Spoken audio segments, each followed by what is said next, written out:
এই বছৰটোত মই আৰু 50,000 ল'ৰা ছোৱালীক চৰকাৰী চাকৰি দিম। 50,000। তাৰ মানে 1 লাখ দিয়াৰ কথা আছিলে, মই 1.5 লাখ দিয়াৰ কাৰণে গৈ আছো। সেইকাৰণে দেউতাক মাকক মই অনুৰোধ কৰিম যে ল'ৰা ছোৱালীক পঢ়ুৱাব। কাৰণ এতিয়া আমাৰ অসমখন সলনি হ'ল। মেজিষ্ট্ৰেট হবৰ কাৰণে কাকো ঘোষ দিব নালাগে, DSP হবৰ কাৰণে কাকো ঘোষ দিব নালাগে। সৰু মানুহ, সৰু মানে কৰ্ম সংস্কৃতিত সৰু নহয়, আমাৰ অন্তৰ ডাঙৰ, কিন্তু অৰ্থনৈতিকভাৱে আমি সৰু। আমি ভাবিবই নোৱাৰো যে মোৰ ল'ৰা মেজিষ্ট্ৰেট হ'ব পাৰিব নেকি। কিন্তু এতিয়া সকলো মাক বাপেকে বুকু ডাঠ কৰক। এতিয়া মেজিষ্ট্ৰেট DSP ধনী মানুহৰ ল'ৰা ছোৱালী নহয়, মধ্যবিত্ত আৰু দুখীয়া মানুহৰ ল'ৰা ছোৱালী হ'ব।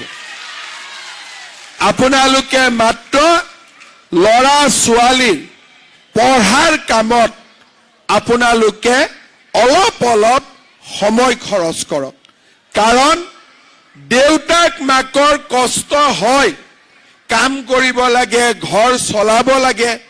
কিন্তু মই সকলো বাপেক মাককে অনুৰোধ কৰিম, অসমখন এতিয়া পৰিৱৰ্তন হৈছে, চাকৰি নামত ঘোষ দিব নালাগে।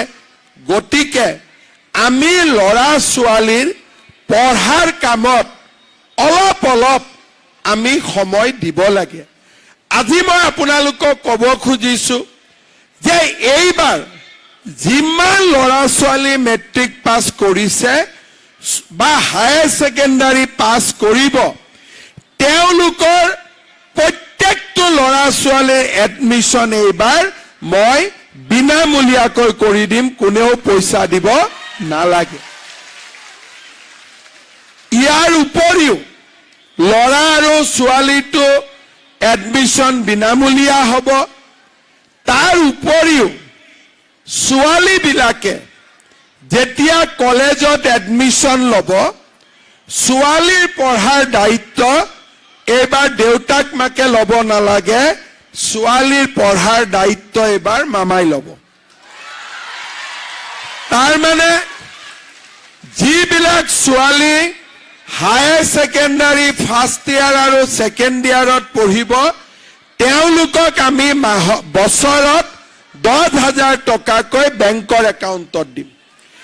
আৰু ইউনিভাৰ্চিটিত পঢ়িলে মই ছোৱালীজনীৰ বেংক একাউণ্টত প্ৰত্যেক বছৰে 25,000 টকা কৰি দিম।